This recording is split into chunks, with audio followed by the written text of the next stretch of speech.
Ang kapayapaan ng Panginoong Hesukristo ay sumainyong lahat. Magandang araw sa inyong lahat, saan mang sulok ng mundo kayo naroroon sa sandaling ito.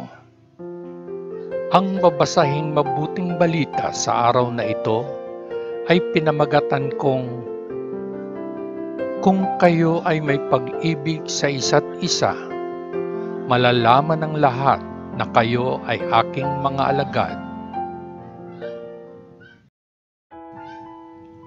Pagbasa sa banal na ebanghelyo ayon kay Apostol Juan, 13 kabanata. Hinugasan ni Jesus ang mga paa ng kanyang mga disipulo. Ngayon ay araw bago ang pista ng Paskwa. Alam ni Jesus na dumating na ang oras para umalis siya sa mundong ito at pumaroon sa Ama. Noon pa man ay minamahal niya ang mga nasa mundo na kanyang pag-aari at minahal niya sila hanggang sa wakas.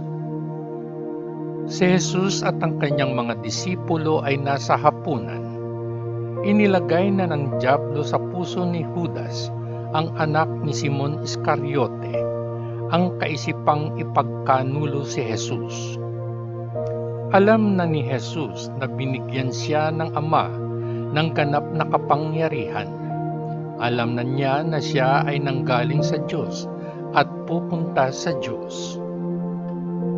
Kaya't siya ay tumayo mula sa mesa, hinubad ang kanyang panlabas na kasuotan at nagtali ng tuwalya sa kanyang baywang. Pagkatapos ay nagbuhos siya ng tubig sa isang palanggana at sinimulang hugasan ang mga paa ng mga disipulo at tinuyo ang mga ito gamit ang tuwalya sa kanyang baywang. Siya ay lumapit kay Simon Pedro na nagsabi sa kanya, "Uhugasan mo ba ang aking mga paa, Panginoon?" Sinagot siya ni Jesus, "Hindi mo naiintindihan ngayon ang ginagawa ko, ngunit mauunawaan mo rin mamaya." Ipinahayag ni Pedro, "Kahit kailan, hindi mo mahuhugasan ang aking mga paa. Kung hindi ko huhugasan ang iyong mga paa," sumagot si Jesus, "hindi ka na magiging disipulo ko." Sumagot si Simon Pedro, "Panginoon, huwag mo lamang hugasan ang aking mga paa, kung gayon, hugasan mo rin ang aking mga kamay at ulo." Sinabi ni Jesus, "Ang sinumang naligo ay ganap na malinis at hindi na kailangang maghugas ng sarili maliban sa kanyang mga paa. Malinis kayong lahat maliban sa isa." Alam na ni Jesus kung sino ang magkakanulo sa kanya, kaya nga sinabi niya, lahat kayo maliban sa isa ay malinis. Matapos hugasan ni Jesus ang kanilang mga paa, isinuot niyang muli ang kanyang panlabas na kasuotan at bumalik sa kanyang lugar sa hapag. "Naiintindihan ba ninyo kung ano ang ginawa ko sa inyo?" tanong niya. "Tinatawag ninyo akong guro at Panginoon, at tama na gawin ninyo iyon sapagkat iyan ako. Ako, ang inyong Panginoon at guro, ay naghugas ng inyong mga paa. Kung gayon, dapat kayong maghugasan ng mga paa ng isa't isa. Mayroon akong isang halimbawa para sa inyo upang gawin ninyo kung ano ang ginawa ko para sa inyo. Sinasabi ko sa inyo ang totoo.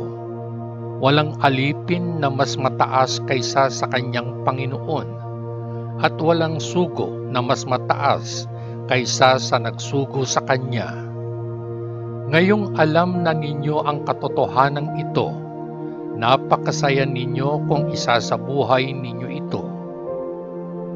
Hindi ko sinasabi ito patungkol sa inyong lahat, kilala ko ang mga napili ko. Ngunit kailangang magkatotoo ang kasulatan na nagsasabing, yung taong nakihati sa pagkain ko ay tumalikod laban sa akin. Sinasabi ko sa inyo ito ngayon bago ito mangyari, upang kapag nangyari ito, ay maniwala kayo na ako ay kung sino ako. Sinasabi ko sa inyo ang totoo.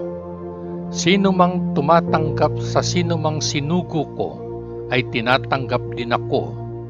At sino mang tumatanggap sa akin, ay tumatanggap sa kanya na nagsugo sa akin. Hinulaan ni Jesus ang kanyang pagkakanulo. Matapos sabihin ito ni Jesus, siya ay lubhang nabagabag at ipinahayag ng hayagan. Sinasabi ko sa inyo ang totoo, isa sa inyo ang magkakanulo sa akin. Nagkatinginan ang mga disipulo, lubos na naguguluhan kung sino ang tinutukoy niya. Ang isa sa mga disipulo, ang minamahal ni Jesus, ay nakaupo sa tabi ni Jesus. Sinenyasan siya ni Simon Pedro at sinabi, "Tanungin mo siya kung sino ang tinutukoy niya." Kaya't ang disipulong iyon ay lumapit sa tabi ni Jesus at nagtanong, "Sino siya, Panginoon?" Sumagot si Jesus, "Maglulubog ako ng tinapay sa sarsa at ibibigay sa kanya." Siya ang lalaki. Kaya't siya ay kumuha ng isang piraso ng tinapay, isinawsaw ito at ibinigay kay Judas na anak ni Simon Iscariote. Pagkakuha ni Judas ng tinapay, pumasok si Satanas sa kanya. Sinabi sa kanya ni Jesus, "Bilisan mo at gawin mo ang dapat mong gawin." Walang nakaunawa sa iba pang nasa hapag kung bakit sinabi ito ni Jesus sa kanya. Dahil si Judas ang namamahala sa supot ng salapi, inisip ng ilan sa mga disipulo na sinabihan siya ni Jesus na pumunta at bumili ng kailangan nila para sa pista o magbigay ng isang bagay sa mga dukha. Tinanggap ni Judas ang tinapay at lumabas kaagad. Gabi na noon.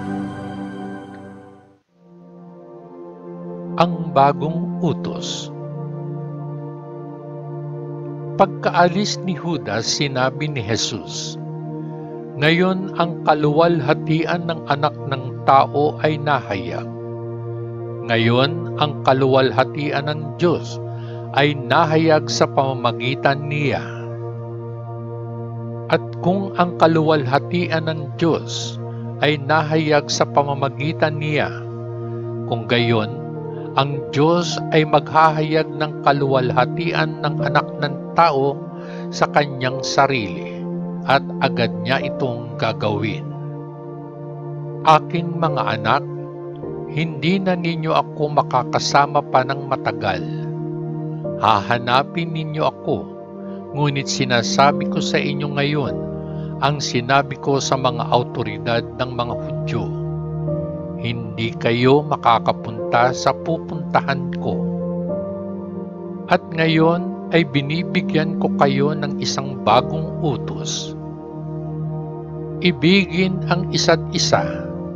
Kung paanong inibig ko kayo, gayon din dapat kayong magmahalan. Kung kayo ay may pag-ibig sa isa't isa, malalaman ng lahat na kayo ay aking mga disipulo." Hinulaan ni Jesus ang pagtanggi ni Pedro. "Saan ka pupunta, Panginoon?" tanong sa kanya ni Simon Pedro. "Hindi ka makakasunod sa akin ngayon kung saan ako pupunta," sagot ni Jesus. "Pero kalaunan ay susunod ka sa akin." "Panginoon, Bakit hindi ako makasusunod sa iyo ngayon? Tanong ni Pedro. Handa akong mamatay para sa iyo. Sumagot si Jesus, handa ka na ba talagang mamatay para sa akin? Sinasabi ko sa iyo ang totoo. Bago tumilaok ang manok, 3 beses mong sasabihin na hindi mo ako kilala.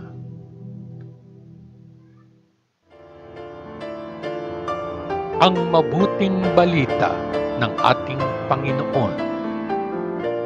Salamat sa Diyos Ama sa langit. Sa ngalan ng Panginoong Hesukristo na ating manunubos. Amen. Amen. Amen. Peace.